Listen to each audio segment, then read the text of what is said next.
ಯಾಕ ಬಾರಿ ಹೊರಗೆ, ಒಳಗಡೆ ಏನ್ ಮಾಡ್ತಾ ಇದೀಯಾ?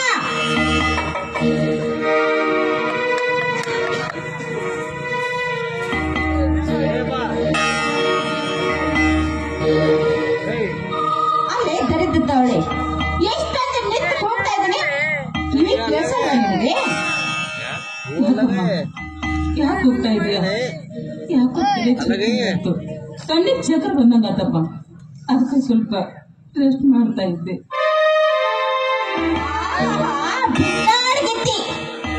ರೆಸ್ಟ್ ಮಾಡ್ತಾ ಇದ್ದೀಯಾ? ರೆಸ್ಟ್ ಅಲ್ಲೇ ರೆಸ್ಟ್ ಮಾಡ್ತಾ ಕುಳಿತುಕೊಂಡರೆ ಮನೆ ಕೆಲಸ ಯಾರು ಮಾಡ್ತಾರೆ?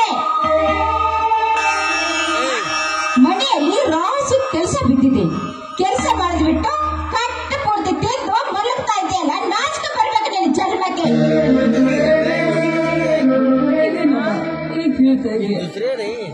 ಮುಂಜಾನೆಯಿಂದ ಸಾಯಂಕಾಲವರೆಗೂ ನಿಮ್ಮ ಸೇವೆ ಮಾಡ್ದ ಕತ್ತಿ ನಡುವಾಗಿ ನಿಮ್ಮ ಮನೆಯಲ್ಲಿ ಇದ್ದೀನಿ. ಈ ರೀತಿ ಮಾತಾಡ್ತಾ ಇದ್ದಲ್ಲಮ್ಮ, ಯಾಕಮ್ಮ ಇದು ಮಾಡ್ತೀಯ? ಹೋಗು, ಮನೆಯಲ್ಲಿ ಬಟ್ಟೆ ಒಗುದಿಲ್ಲ, ಹೋಗಿ ಬಟ್ಟೆ ತಗೊಂಡ. ಬೇಡಮ್ಮ, ತಲೆ ಸುತ್ತಾ ಇದೆ, ಆಗ್ತಾ ಇದೆ. ಸ್ವಲ್ಪ ಮನೆಯಲ್ಲಿ ರೆಸ್ಟ್ ಮಾಡಿ ಆಮೇಲೆ ಒಂದು ಹೇಳಿದ್ರೆ ತಿಳಿತಾ ಇಲ್ಲ ನಿನಗೆ? ತಲೆ ಸುತ್ತಾ ಇದೆ, ರೆಸ್ಟ್ ಬೇಕು ಅಂತ ಕೇಳ್ತಾ ಇದೆಯಲ್ಲ. ಹೋಗು, ಒಳ್ಳೆ ಮಾತಿಂದ ಹೇಳ್ತಾ ಇದೀನಿ, ಹೋಗಿ ಬಟ್ಟೆ ಕಳ್ಕೊಂಡು ಬಾ. ಆಮೇಲೆ ಇನ್ನೇನು ಮಾಡಿ ಬರ್ತಾ ಇದೆ, ಇಲ್ಲೇ ಮನೆ ಮುಂದೆ ತೊಳೆದು ಹಾಕ್ತಿದ್ದಿಲ್ಲ. ಏನೇ ಮನೆಯಲ್ಲಿ ಬಟ್ಟೆ ತೊಳೆದು ಹಾಕ್ತೀಯಾ? ಅಲ್ಲ, ಮನೆಯಲ್ಲಿ ಬಟ್ಟೆ ತೊಳೆದರೆ ಕರೆಂಟ್ ಬಿಲ್ ಯಾರು ನಿನ್ನ ಗಂಡ ಕಟ್ತಾನ? ಯಾರು ಮಾಡ್ತಾರೆ? ಮನೆಯಲ್ಲಿ ನಿನ್ನ ಗಂಡ ಒಬ್ಬ ದುಡಿಯವ, ಎಲ್ಲರೂ ತಿಂದು ತೇಗ್ತಾ ಇದ್ದೀರಲ್ಲ. ಹೋಗು, ಹಳಕ್ ಹೋಗಿ ಬಟ್ಟೆ ಹಾಕೋಪ್ಪ.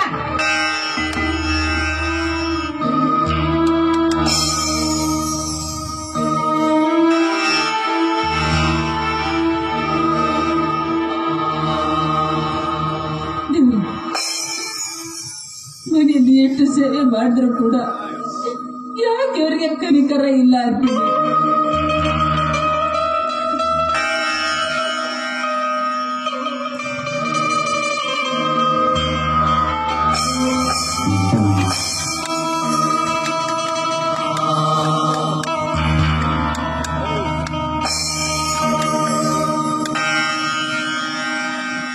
ಹೋಗಕ್ಕ, ಹೋಗಿ ಬಟ್ಟೆ ತೊಳ್ಕೊಂಡ್ ಬಾ.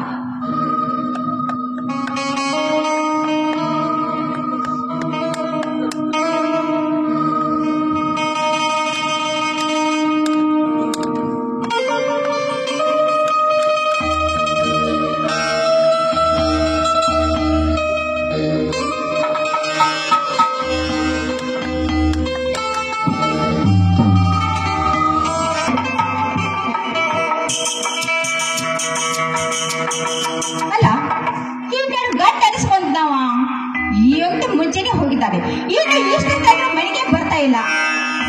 ಆ ಫ್ರೆಂಡ್ಸು ಈ ಫ್ರೆಂಡ್ಸು ಅಂತ ಹೇಳಿ ಕಾಲ ಕಳೆದು ಬಿಡ್ತಾರೆ. ಮನೆಯಲ್ಲಿ ಹೆಂಡತಿ ಕಷ್ಟ ನಷ್ಟ ಒಂದು ಈ ತರ ವಿಚಾರ ಮಾಡ್ತಾ ಇದ್ದಾರ. ಇದ್ದಕ್ಕಾಗೆ ನನ್ನ ಮೇಲಿನ ಪ್ರೀತಿ ಕಡಿಮೆ ಮಾಡಿಬಿಟ್ಟಿದ್ದಾರೆ. ಬರ್ಲಿ, ಇವತ್ತು ಮನೆಗೆ ಬಂದರೆ ಬರ್ಲಿ.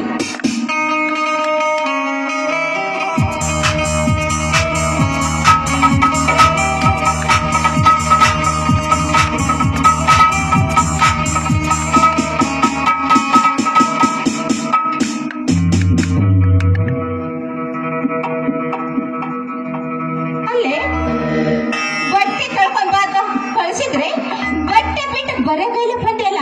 ಏಕೆ ಆ ಹಿತ್ತಲದಲ್ಲಿ ಒಣಗ ಹಾಕಿದ್ಯಾ? ತಂಗಿ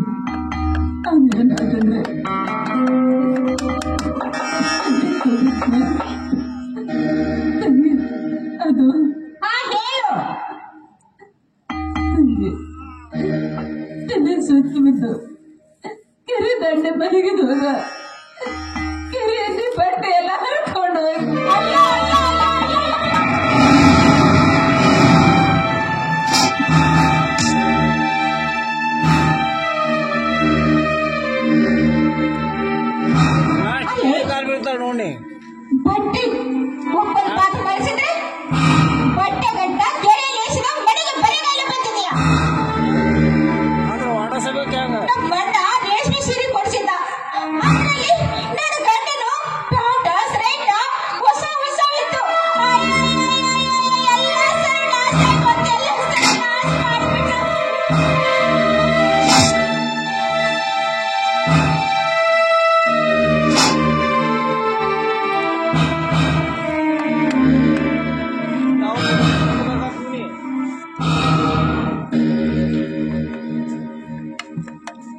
ಏನೇ ಹೊಯ್ ಮಾಡಿ ನೀ ಹೇಳಿದಂಗೆ ಕೆಲಸ ಮಾಡಿಕೊಂಡು ಈ ಮನೆ ಆಳಕ್ಕೆ ಬಿದ್ರು ಕಡಿಮೆ ಇಲ್ಲೇನೆ.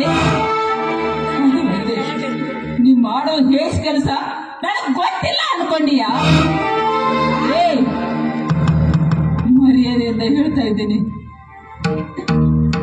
ಒಂದು ಹೆಣ್ಣು ನೀನು ಹೇಳಿದಾಗೆ ಈ ಮನೆಯಲ್ಲಿ ಕೆಲಸ ಮಾಡ್ತಾ ಬಿದ್ದಿದ್ದಾಳೆ ಅಂದ್ರೆ ಈ ಮನೆಯ ಮಾನ ಮರ್ಯಾದೆ ಗೌರವ ಹಾಳಾಗಬಾರ್ದು ಅಂತ ಹೊರತು ನಿನಗೆ ತಲೆ ತೆಗಿಸಿ ಅಲ್ಲ. ನೋಡು, ಒಂದು ಹೆಣ್ಣು ಗಂಡನ ಮನೆಗೆ ಬರಬೇಕಾದ್ರೆ ಸಪ್ತಪದಿ ತುಳಿದು ಸಾಕ್ಷಿಯಾಗಿ ಗಂಡನ ಕೈಯಲ್ಲಿ ತಾಳೆ ಕಟ್ಟಿಸಿಕೊಂಡು ತವರ ಮನೆ ಬಿಟ್ಟು ಗಂಡನ ಮನೆಗೆ ಬರಬೇಕಾದ್ರೆ ಗಂಡನ ಮನೆಗೆ ಬೆಳೆಸ್ತಾಳೆ ಹೊರತು ನಿನ್ನ ಹಾಗೆ ಹಾಳು ಮಾಡೋದಿಲ್ಲವೋ?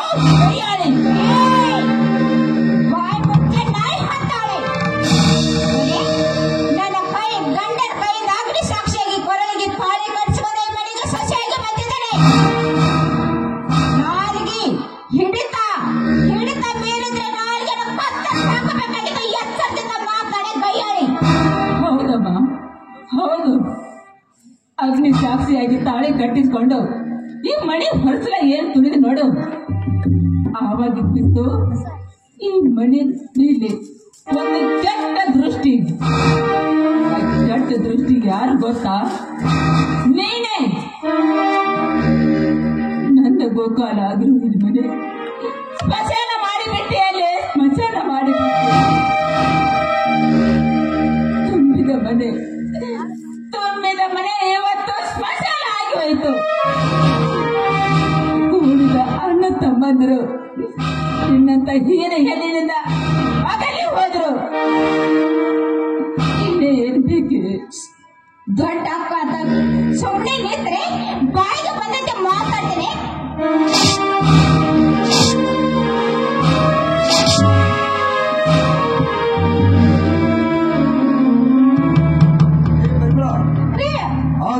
ಕೊಡ್ತಿದ್ರಿ ಅಲ್ಲ ರೀ, ಬಟ್ಟೆ ತೊಳ್ಕೊಂಡ್ ಬಾತಿಯ ಕಳಿಸಿದ್ರೆ ನಿಮ್ಮ ಚಲೋ ಅಂಗಿ ಪ್ಯಾಂಟ್ ನನ್ನ ರೇಷ್ಮೆ ಸೀರೆ ಎಲ್ಲ ಕೆರೆಯಲ್ಲಿ ಎಸೆದು ಬಂದಿದ್ದಾರೆ.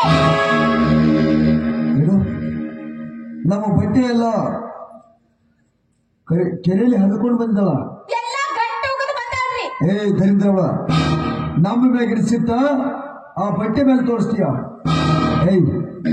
ನಿನಗ ನಾವು ಊಟ ಹಾಕ್ತಿದ್ದೆ ದೊಡ್ಡದು, ಅದು ಅಲ್ಲ ಮನುಷ್ಯನ ಮೇಲೆ ಸಿಟ್ಟು ಹೋದ ಬಟ್ಟೆ ಮೇಲೆ ಹಾಕ್ತಿ ಅಂದ್ರ ನಿನಗ ಅಶೋಕ ಕಡಿಮೆ ಆಗಿಲ್ಲ. ಹಳದವಳ, ನೀನು ಇವತ್ತಿನ ಮನೆಯಾಗಿರಕ್ ಹೋಗ್ಬೇಡ. ನಿನ್ನ ಗಂಡ ಹೆಂಗೋ ಹಾಳಾಗಿ ಹೋಗ್ಯಾನಲ್ಲ, ಹೋಗ್ಬಿಡು ನಿನ್ನ ಹಾಳಾಗಿ.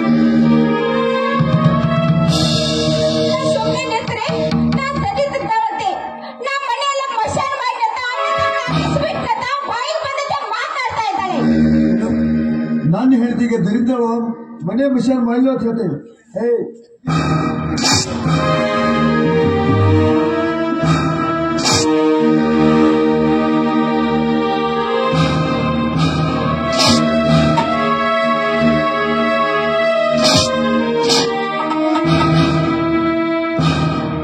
ಹಾಳದವಳೆ, ತಪ್ಪಾಯ್ತು ಅಂತ ಹೇಳಿ ಹೆಂಡತಿ ಕಾಲು ಹಿಡಿ. ನಿನಗೆ ಹೇಳ್ತಾ ಇದ್ದು ಬಾಯ್ ಮಾತಿ ಹೇಳಿದ್ರೆ ನೀನು ಕೇಳ ಹೆಣ್ಣಲ್ಲ. ಯಾಕಂದ್ರ ಎಷ್ಟಾದ್ರೂ ಸಕ್ಕಿನ ರಾಮೇಣ ಹೇಳ್ತೀಯಲ್ಲ ನೀನು. ನಿಮಗ ಬಾಯ್ ಮಾತಾಡಬಾರ್ದು, ಮಾತಾಡಿಸ್ಬೇಕು.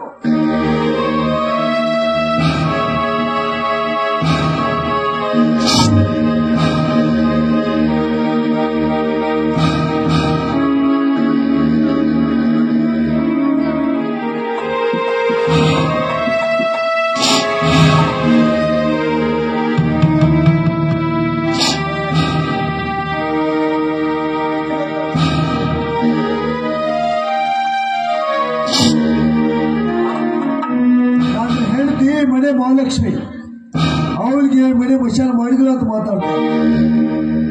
ದರಿದ್ರವ, ನನ್ನ ಹೆಂಡತಿ ಬಂದಾಗಿಂದ ಒಂದ್ ದಿವಸ ಹೋಗಿ ಸುಗಂಧಿದ ರಕ್ಕನ ಹಾದಿ ಮಾಡಿಕೊಟ್ಟಿದ್ದೆ. ಹೆಂಗಾರ ಮಾಡಿ ನನ್ನ ಹೆಂಡತಿನ ದೂರ ಮಾಡ್ಬೇಕಂದು ಗಂಡ ಹೆಂಡತಿ ಹೊಂಚಾಗ್ತಾ ಇದ್ರ. ಅದಕ್ಕೆ ಭಗವಂತ ಒಳ್ಳೆಯವ್ರಿಗೆ ಒಳ್ಳೆಯದನ್ನ ಮಾಡ್ತಾರ, ಕೆಟ್ಟವ್ರಿಗೆ ಕೆಟ್ಟದನ್ನ ಮಾಡ್ತಾರ. ನಿಮ್ಮಂತ ದರಿದ್ರ ತಿಳಿಯುವಾಗ ಯಾವತ್ತೂ ಒಳ್ಳೆ ಆಲೋಚನೆ ಬರಂಗಿಲ್ಲ. ಕೆಟ್ಟದನ್ನ ಯೋಚನೆ ಮಾಡ್ತೀನಿ. ನಾನೇ ಬಂದು ಹೊಟ್ಟಿ ಮನೆಯಿಂದ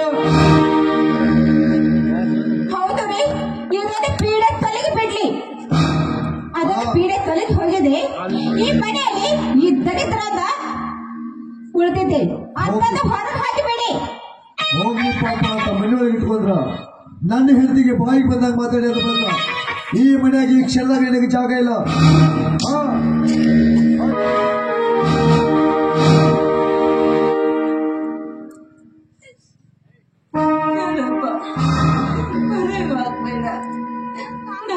ಆಯ್ತು ಹೊಟ್ಟೆ ಕೂಡಿಲ್ಲ. ಅನ್ನ ಕೊಟ್ಟು ಪುಟ್ಟ ಕಟ್ಕೊಳಪ್ಪ. 4 ದಿವಸ ಆಯ್ತು ಊಟ ಮಾಡಿಲ್ಲ. ಇನ್ನಟ ತಿಂದ ನಾನು ಹೇಳ್ತೀನ ಹೊಡಿಬೇಕಂತ ಸೊಕ್ಕು ಮಾಡಿ ಹೇಳ.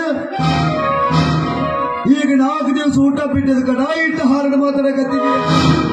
ಇನ್ನು ಹೊತ್ತಿಗೆ ಊಟ ಹಾಕಿದ್ರ ನಾನು ಇಲ್ಲ ಸಮಯದಾಗ ನಾನು ಹೇಳ್ತೀನಿ ಬಿಡಾಕೋ ಹೇಳ್ತೇನೆ. ಹೆಣ್ಣಲ್ಲ ನೀನು. ನಿನಗ ಅನ್ನ ಹಾಕಿರ ನನಗ ಪಾಪ ಬರ್ತೈತಿ. ತಿಂದು ಹೋಗ್ಲಿ ಬಿಡ್ರಿ. ಆ ನಾಯಿಗಂತ ಹಳಸಿದ ಅನ್ನ ತೆಗೆದಿಟ್ಟಿದ್ದೀವಿ. ನೋಡಿದ್ರೆ ಇದು ಅಪ್ಪ ಹುಟ್ಟಿದ ಮಗಳಂದ್ರ ಅವಳಲ್ಲಿ ಒಂದು ಈಟಾದ್ರೆ ನನಗೆ ಗುಣ ಐತೇನು? ನಿಜೇನು? ನೀನು ಎಷ್ಟೊಂದು ಅನ್ಯಾಯ ಮಾಡಿದ್ರು ಮತ್ತೆ ಅನ್ನ ಹಾಕು ಅಂತ ಹೇಳ್ತಾಳ. ಇದು ಹೆಣ್ಣಿನ ಗುಣ ಅಂದ್ರ. ಅದಕ್ಕೆ ಹೇಳ್ತಾರೆ ಹೆಣ್ಣಿನ ಗುಣ ಮಣ್ಣಿನ ಗುಣ ಯಾವತ್ತು ಒಂದ ಅಂತ. ಆದ್ರೆ ಎಲ್ಲಿಂದ ಹುಟ್ಟಿದ್ರಿ ಅಂತ ನಾ ಭೂಮಿ ಬೇಗಡಿ ಮಾತ್ರ.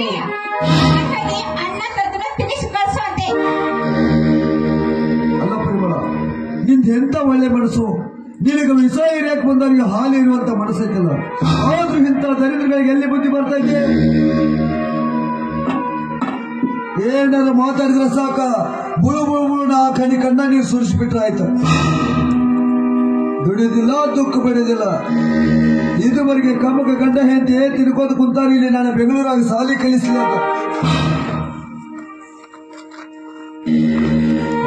ಅಂತ ಹೊಟ್ಟೆ ಎಂದ ಹಾಳಾಗಿ ಹೋಗಿಲ್ಲಿಂದ.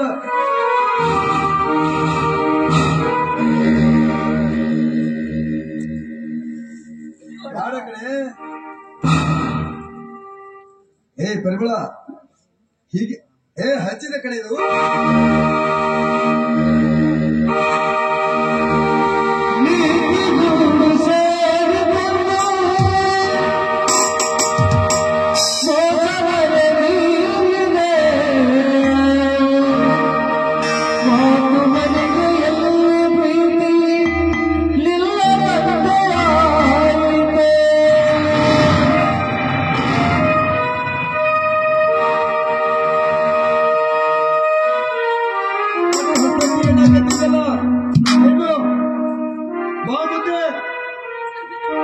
ಒಂದು ನಾಯಿಗಾಗಿ ಅನ್ನ ಹಾಕಿದ್ರ ನಾಯಿ ನಿಯತವಾಗಿ ಮಣಿ ಕವಲ ಮಾಡ್ತದೆ ಅಂತ.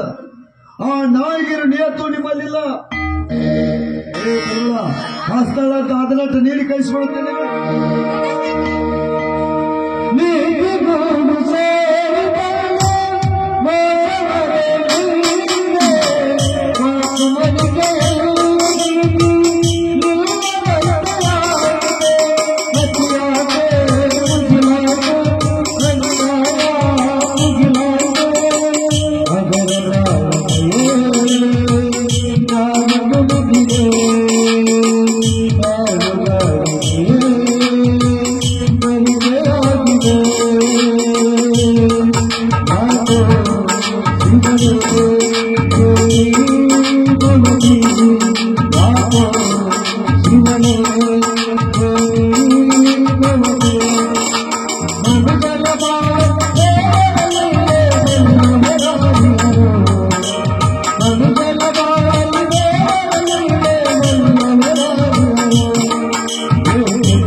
ಹೊಟ್ಟೆ ತುಂಬ ತಿನ್ನಿಸಿದೀವಲ್ಲ, ಇನ್ನೇನೈತಿ ಇಲ್ಲಿ ಜಾಗ. ಅದಕ್ಕೆ ಹೇಳ್ತಾರಲ್ಲ ತಿನ್ನೋ ಅನ್ನದ ಮ್ಯಾಗ ತಿನ್ನೋರ್ ಹೆಸರು ಬರ್ದಿರ್ಬೇಕಂತ. ಹಂಗ ಇವತ್ತು ಅನ್ನದ ಮ್ಯಾಗ ನಿನ್ನ ಹೆಸರು ಬರ್ತೈತೆ.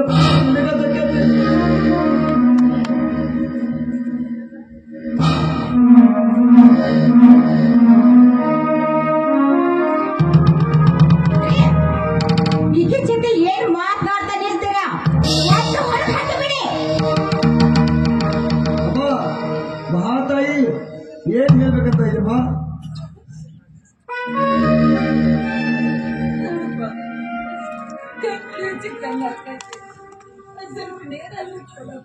ನೀರ್ ಹಾಕ್ಬೇಕಾ ಅಂದ್ರ ಗಂಟ್ಲಿಗೆ ಬರುವಾಗ ತಿಂದಿಯಲ್ಲ, ನೀರ್ ಬೇರೆ ಹಾಕ್ಬೇಕಂತೆ.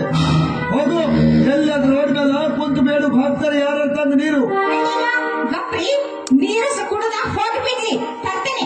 ಅಲ್ಲ ಪರಿಮಳ, ಎಷ್ಟು ಹೇಳಿ ಬೆಳೆದಿರಿ ಕರುಣೆ. ಅವಳ ಜೀವನ ಉದ್ದ ನಿನ್ನ ಕಷ್ಟಪಟ್ಟು ನೋಡಿ ನಿನ್ನ ಮೇಲೆ ಎಷ್ಟು ಅನುಕಂಪ ಐತೆ ಅವಳಿಗೆ. ಒಂದ್ ದಿವಸ ಅದ್ರ ತಂಗಿಯನ್ನು ಅನುಕಂಪ ನೀನು ತೋರಿಸಿದೆ ಅಂದ್ರ ಇವತ್ತು ಮನೆ ಬಿಟ್ಟು ಹೋಗೋ ಪ್ರಸಂಗ ಬರ್ತೀನಿ. ಅವಳ ಒಡ ಹುಟ್ಟಿದ ಅಕ್ಕನಿಗಿಂತ ನಿನ್ನ ಮ್ಯಾಲ ಹೆಚ್ಚಿನ ಪ್ರೀತಿ ಇಟ್ಟು ನೋಡ್ತಾಳ. ಅದೆಲ್ಲ ತೆರು ನಿನಗ.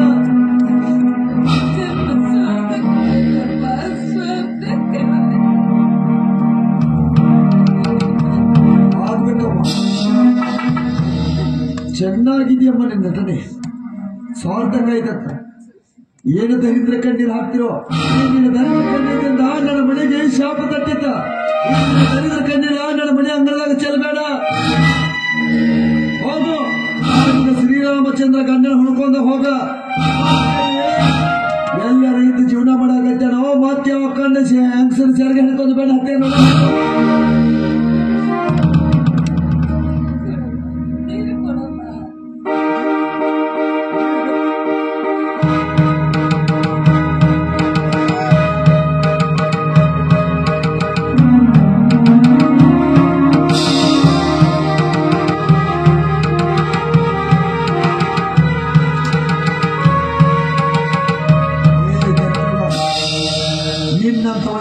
ಏನಾದ್ರೂ ನೀರು ಹಾಕಿದ್ರೆ ನಾಳೆ ನಾವು ಸಾಯುವಾಗ ನೀರಿಲ್ಲದೆ ಸಾಯ್ಬೇಕಾಗತ್ತೆ. ಪುಣ್ಯ ಮಾಡೋರಿಗೆ ಈ ಒಂದು ತುತ್ತು ಅನ್ನ ಹಾಕಬೇಕಂತ. ಪಾಪಿಗೆ ಅನ್ನ ನೀರ ಇಲ್ಲ.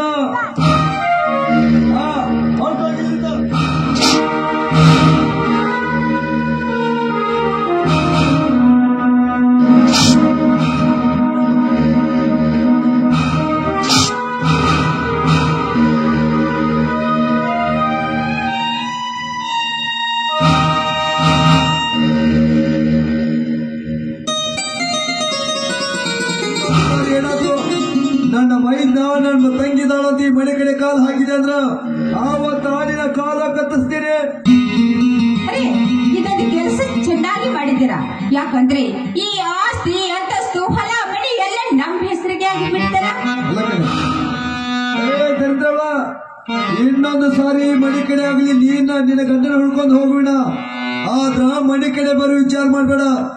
ಬದುಕು ಆಸೆ ಇದ್ರ ಬದುಕ, ಇಲ್ಲ ಅಂದ್ರ ನಿನಗ ಸಹಾಯಕ ರಗಡದಾರಿದಾವ. ಹೋಗಿ ಪ್ರಾಣ ಕಲ್ಪ ಹಾಕಿ ದರಿದ್ರ ಮಕ್ಕ ಇಟ್ಕೊಂಡು ಭೂಮಿಗೆ ಬಾರಾಗಿದ್ಯಾ.